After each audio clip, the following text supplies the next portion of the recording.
O treinador Leonardo Jardim realmente impressiona.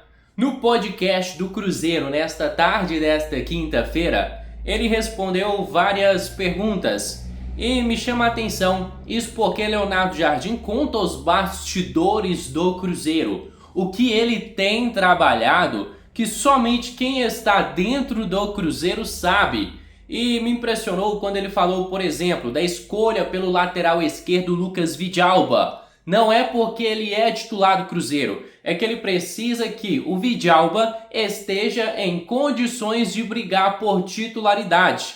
Não é porque o Wallace é titular do Cruzeiro que ele jogou contra o Red Bull Bragantino. É porque ele precisa que o Wallace esteja na sua melhor fase para brigar por posição. O Leonardo Jardim também falou sobre a utilização das categorias de base. Disse sobre os atletas que estão emprestados. E é claro, família, que eu separei para vocês aí de casa somente as principais falas do Leonardo Jardim. Só que antes de colocarmos aqui na tela para vocês, eu vou pedir a cada um que deixe aqui o seu gostei, que se inscreva no nosso canal, porque sua participação é de extrema importância para o nosso crescimento. Agora vamos conferir juntos os recortes das principais falas do Leonardo Jardim.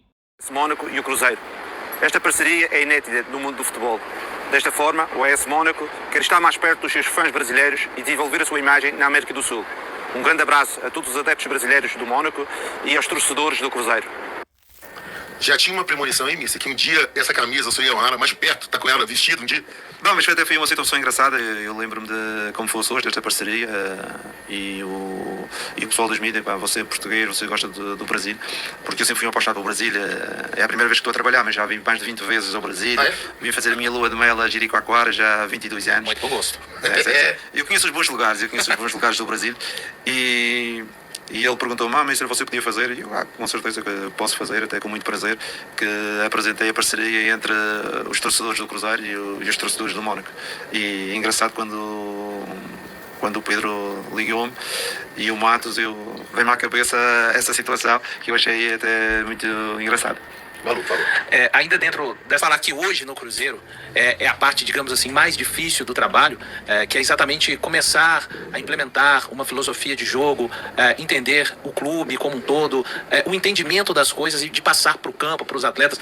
Esse é o momento mais difícil de um trabalho, na sua opinião? Com certeza, é assim, nós temos, e é importante os adeptos também clarificarem a situação. O Cruzeiro veio de uma situação difícil, teve um novo proprietário que chegou a 8 meses ou 9 meses. Temos aqui um grupo de jogadores que eventualmente talvez não temos mais de 6 ou 7 ou 8 jogadores de mais de um ano de clube. Quer dizer que não tem uma base nem estrutural, nem em termos de base de plantel. E tudo isto nós temos que realizar agora. Por isso nós temos algum trabalho em termos de reestruturação, não só de jogadores, mas fora de campo, em termos de metodologia, em termos de estratégia, em termos de regras. Temos um grupo de 4 pessoas, mais o treinador, então incluído o presidente, o Pedro Filho, o Mato, o Paulo Pelaipe, que estamos a definir algumas estratégicas de várias ordens, desde a recepção dos adeptos ao melhoramento dos relevados, à coordenação de todo o staff, e este é um trabalho de base que estamos a realizar. Em relação à equipa de futebol, como já vos disse, eu cheguei, temos aqui um plantel já totalmente residual em termos de clube, onde neste momento vamos tentar rentabilizar e tirar o máximo, o melhor de cada um dos jogadores. Com certeza que o nosso objetivo é que o plantel seja cada vez mais competitivo. Durante esta fase preocupamos aumentar os índices de performance de todos os jogadores, de forma a competir, porque hoje em dia temos 2 meses com jogos de 3 em 3 em 4 dias, precisamos de 2 laterais direitos, precisamos de 4 volantes ou 2 meias, 4 avançados, pontas. Para quê? Para que tenhamos um sistema de rotatividade dentro do elenco que permita a equipa se apresentar fresca, a equipa se apresentar competitiva todos os jogos. E com certeza estamos a estruturar em termos de uma base, em termos de um modelo, aquilo que tínhamos aqui, que realmente tínhamos um grupo de jogadores, mas não existia uma base, porque um vinha do Palmeiras, outro vinha do Corinthians, outro vinha do Botafogo, outro vinha de Itália, 3 ou 4 vinham de grandes lesões, outros vinham mesmo da equipa do Cruzeiro anterior, e estamos agora a juntar as peças para tentar criar um modelo que permita rentabilizar ao máximo este elenco. É isso a nossa principal ideia, com certeza sempre com a ambição e com o objetivo de ser competitivo e de vencer, porque também sabemos que o Cruzeiro tem uma grande torcida que está à espera de vitórias e nós por trás temos que alimentar essas vitórias. Professor, dentro disso aí que o senhor falou agora, então a gente pode imaginar que dentro do sentido, porque às vezes o jogador está indo até bem, mas de acordo com o adversário, com a situação, ou com algo que a fisiologia passar para o senhor pode mudar. Às vezes tem 5, 6 jogadores que a torcida imagina como titular, mas de acordo com o adversário, com o momento do time na competição, ele pode não ser titular naquele outro jogo. Estou correto? Sim, hoje em dia dificilmente as equipas conseguem fazer um 11 que repita todos de 3 em 3 dias. Temos que, com certeza, jogamos agora em casa, daqui a 3 dias, 2 dias de recuperação, com uma viagem incluída, jogamos na Argentina. Dificilmente vamos ter uma boa recuperação dos atletas. E sabendo que alguns atletas nossos já têm alguma idade, são atletas alguns que vêm de lesão, que o ano passado muitos deles não tiveram um ano muito feliz, e isso tudo às vezes tem que haver uma gestão que permita que existe uma frescura dentro da equipa e permita que nós, cada jogo que entramos para competir e com a ambição de jogar. Para mim o 11 é uma coisa mais dos adeptos, porque os adeptos querem ganhar. E eu apoio o Cruzeiro, eu quero que o Cruzeiro ganhe. Se foi com o Gabriel, se foi com o Mateus, se foi com o Dodô, se foi com o Wanda, se foi com o Caio, com o Paulo Lassi, isso para mim não interessa. O que interessa é que o Cruzeiro seja competitivo, que a gente tenha um modelo e que toda a gente sirva para o modelo. Porque, sinceramente, se tivermos jogadores que não sirvam ao plantel, o clube tem que tomar medidas em termos de futuro, porque os jogadores estão cá, é que nós acreditamos, o clube acreditou, o clube trouxe os jogadores para cá e é para eles mostrar as suas qualidades para pertencerem ao elenco do Cruzeiro. Certo. Antes do Thiago Malu fazer mais uma, Fabinho, vou te chamar aí a voz da minha... Um momento da perda da bola e um momento com bola. E na perda com bola temos que marcar, porque não existe hoje em dia no mundo equipas que deixam, quando perdem a bola, só fica 6 jogadores a marcar. Isso é impossível. E isso, comigo, é impossível de existir. Senão, como diz o brasileiro, fica logo um forrobodó que ninguém consegue construir uma equipa competitiva se não marcarmos todos e não estivermos todos preocupados. Em segunda situação, temos que olhar para... A temporada passa e os jogadores se desgastam. O senhor acredita que, para esse jovem talentoso, ele pode se integrar ao profissional, mas a experiência final é realmente o jogo, como o senhor já promoveu aqui para os jovens? O jogo em si, né? Não somente estar integrado ao elenco profissional? Sim, eu acho que o jogo é fundamental. Eu acho que é importante eles treinarem connosco, mas é importante eles competirem e jogar. Eu acredito, e nós temos neste momento 3 ou 4 jogadores que são jogadores que já trabalharam algumas vezes connosco e às vezes trabalham quando existe possibilidade, que no futuro próximo ou mais longe eles vão ser chamados para mostrar o seu trabalho, porque acredito que temos muitos jovens da formação com qualidade. Mas, mais uma vez, a formação está diretamente relacionada com que tipo de projeto é que tens no clube. Com certeza, não vale a pena estarmos a fazer um elenco de 30 jogadores e querer abrir portas para a formação. O elenco tem que estar preparado, com certeza, para as responsabilidades que tem na Série A, na Sul-Americana, na Copa do Brasil e também no estadual, mas tem que ter espaço para que esses jovens possam se integrar. Por exemplo, muitos dos clubes que eu já trabalhei, nós tínhamos sempre a responsabilidade de todos os anos, no mínimo, colocar 2 jogadores da formação no plantel principal. Se estávamos a pensar em trazer 26 jogadores, trazíamos 24 e 2 era da formação. Tinham um ano lá connosco, no fim desse ano, serviam, não serviam, emprestavam, não estavam ainda maduros, porque a seguir tem outro motivo. Às vezes, os jogadores com 18 anos ou 19 não são capazes de entrar diretamente na equipa profissional, porque precisam de algum jogo. Às vezes, têm que ser emprestados, e aí também abrimos agora um protocolo e uma organização de controlar os nossos jogadores emprestados, porque às vezes a evolução, os jogadores às vezes não aparecem aos 18 anos, mas aparecem aos 20, aos 21. Por isso temos de ter atenção que às vezes a maturação do ser humano não é a mesma. E agora estamos também a direcionar um acompanhamento dos nossos analistas, dos jogadores emprestados, que possivelmente algum daqueles vai ter uma maturação nesta fase e vai ser uma boa surpresa no futuro. O presidente Pedrinho teve aqui semana passada e justamente elogiou essa sua característica, perdão. Não sei se você acompanhou nosso primeiro podcast semana passada, o Pedrinho falou sobre isso, esse seu monitoramento em relação aos jogadores que estão emprestados. Vamos voltar aqui para o Fabinho que está aí acompanhando. E a pergunta do João, mister, ele fala: mister, tudo bem? O senhor tem um projeto bacana para o Dineno? Ele é um jogador incrível e que dá a vida em campo. Perguntando sobre o Dineno. está se recuperando agora. O Dinino é um jogador que eu ainda não tive a possibilidade de o analisar. Ele vem de uma lesão grave, 6, 7 meses, iniciou agora os trabalhos, voltou outra vez a parar com algumas mialgias de esforço, que é uma situação normal de quem vem de uma paragem prolongada, adaptação ao treino. O Lautaro está tendo alguns problemas do mesmo género, que são jogadores que pararam muito tempo e depois a adaptação ao treino faz não em linha reta, faz com subidas, pequenas descidas, volta a subidas, e é isso que está a acontecer. Mas acredito que o Dinino pode oferecer ao efetivo características diferentes daquelas que os outros atletas, dos outros avançados. Não é por acaso estávamos a falar nas bolas paradas. O Dinino é um jogador poderoso no jogo aéreo, é um dos jogadores que nos cruzamentos pode ser uma grande solução em termos de área, e nas bolas paradas também pode ser muito importante, quer defensivo, quer ofensivo. Espero mais um pouco para ver, mas acredito que ele nos vai ajudar, porque as características dele são diferentes do que temos nos outros jogadores. Adepto, torcedor 100%. Neste momento tem um presidente que é adepto, torcedor 100%. É como nós. Sim, é como um torcedor a 100%. É uma pessoa que veio para o Cruzeiro por paixão, não por negócio, e tem que ajudá-lo a apoiar também esta nova forma de organizar o Cruzeiro, para que o Cruzeiro se torne competitivo. E essa é a ideia dele, e eu acredito que os adeptos, com o respeito que têm por ele, porque já percebi que ele é uma pessoa muito respeitada em Minas Gerais e pelos torcedores do Cruzeiro, têm que entender que esta fase é uma fase que vai ser fundamental para que o Cruzeiro, a médio prazo, seja uma equipe que esteja todos os anos na elite do futebol brasileiro.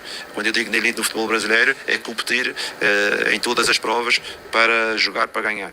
Mas com certeza que isto ainda existe um caminho pela frente, e acho que o Presidente está a direcionar o clube nesse aspecto, para que torne a organização Cruzeiro mais competente e que não viva momentos de oscilação durante a época, muita oscilação de uma época para outra, porque sai uma peça ou sai duas peças. Não, ele quer um Cruzeiro mais competitivo, e por isso é que ele está a fazer este trabalho de forma a desenvolver o Cruzeiro para um patamar como temos o Palmeiras, como temos o Flamengo, como temos estas equipas já a lutar sempre pelos lugares de cima do futebol brasileiro. Ô, Mister, você acompanhava o Cruzeiro do calendário? Nós, em termos de Sul-Americana, queremos a qualificação, com certeza. Em termos de campeonato, nós queremos entrar na Libertadores. Isso é o nosso primeiro objetivo. Mas não queremos ser campeões. Não, isso a seguir dentro de campo é que temos que provar se queremos, se queremos e podemos, que são duas coisas diferentes, sermos campeões.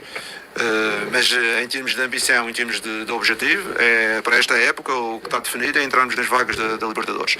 E depois, se conseguirmos dentro de campo provar que somos competentes, do nosso lado não vai faltar ambição, porque ninguém no futebol, se puder ficar em primeiro, quer ficar em terceiro. O futebol não existe isso. E claro, mas isso tem que ser dentro de campo para nós aprovar. E ontem falei com os jogadores e disse a eles isto. Nós falamos em ambição dentro do grupo, e às vezes temos reuniões que toda a gente apresenta os seus objetivos, e se eles acreditam que a gente pode competir por resultados, mas não se esqueçam, existe 10 equipas no futebol brasileiro que têm o mesmo discurso no vestuário, não é? Que querem jogar para ganhar o campeonato. Por isso só não chega. Temos é que, dentro de campo, mostrar que queremos ir o mais longe. Numa primeira fase, entrar no grupo das Libertadores, e, se formos competentes, nunca se sabe, conseguir concretizar os sonhos do nosso Presidente. Mas primeiro temos que ir na realidade, temos que, dentro de campo, mostrar a nossa competência e tentar chegar ao primeiro objetivo. Fábio Figueiredo. Estavam num bom momento, existiam outros que estavam num mau momento. E porventura eu puxei por muitos jogadores que estavam num momento mais difícil. Porquê? Porque o meu objetivo é equilibrar as forças. Eu só acredito num Cruzeiro competitivo se o Wagner disputar a posição com o William.